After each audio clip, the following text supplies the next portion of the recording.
اجي نقول لكم الشيطان والمخرج برنامج لاله العروسه خوت. دابا القصه ديال ايمان اللي ضربت راجلها حنا ما بغيناهاش، وهذا الشيء ما فيهش النقاش، ولكن الدفيع والغوات راه كانت كتدفع وكتغوت عليه من اول البرنامج، والناس كانت متعاطفه معاهم، ما كانش هذا الشيء كيبان ليهم. المشكل الكبير علاش بالضبط دابا لاله العروسه بقات كتفضح لنا وجه برنسيسا؟ علاش دابا كيوريو ليناها وجهها الحقيقي؟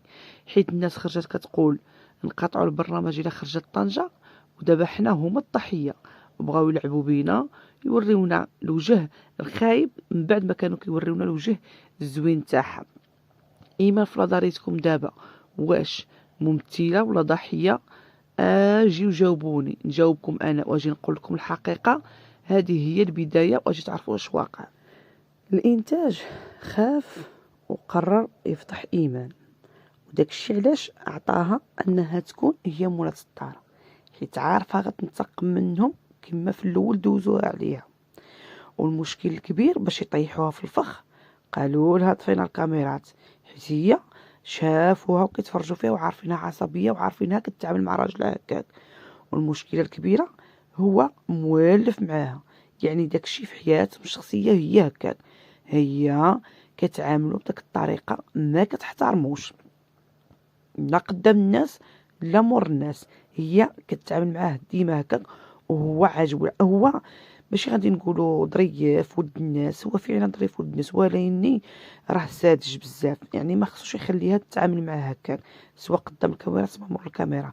دابا ملي بقى كيشوف الناس كيفاش العيالات كيعاملوا رجالهم بحال ما عجبوش الحال ولا كيترد معاها في الهضره، وهذا الشيء هما اللي كانوا باغيين الانتاج يوصلوا له، يعني طيحوها في الفخ وخلاوها تطيح في الفخ، طيحت راسها براسها. عارفين المغاربه حنان وإلا شافوا الضر ما غيسكتوش عليه، بينوا لينا وجهها الخايب ديالها باش كلشي يولي ضدها.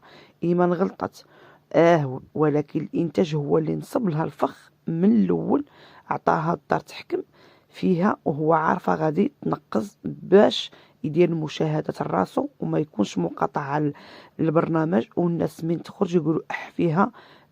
هي كانت كطير، هي كانت كتنقص، حيت كان في الاول كلشي معاطف معاه. رحنا المشكل الكبير هو اننا بقينا كنقولوا مقاطعه حتى نصب لها هذا الفخ وخلاها يبين لهم انها وجهها قدام الناس خياب. دابا المشكله لا خرجت في السوشيال ميديا من بعد ما تخرج من هذا من البرنامج ناري ناري ناري. المغاربه والله لا خلاوها على راحتها. شوفي راه المغاربه مره يكونوا معك مره يكونوا ضدك، خصك غير تكوني معاهم سيري نيشان، ما تنافقيش وما تكذبيش. المهم اللي بغيت نقول يوقع شنو ما بغى يوقع، هو ما غيتفارقش عليها حيت هو مولف معاها هكاك وعاجبه هكاك، وهذيك هي الشخصيه اللي خلاته انه يبغيها ورغم ان الناس ما حبتش هادشي.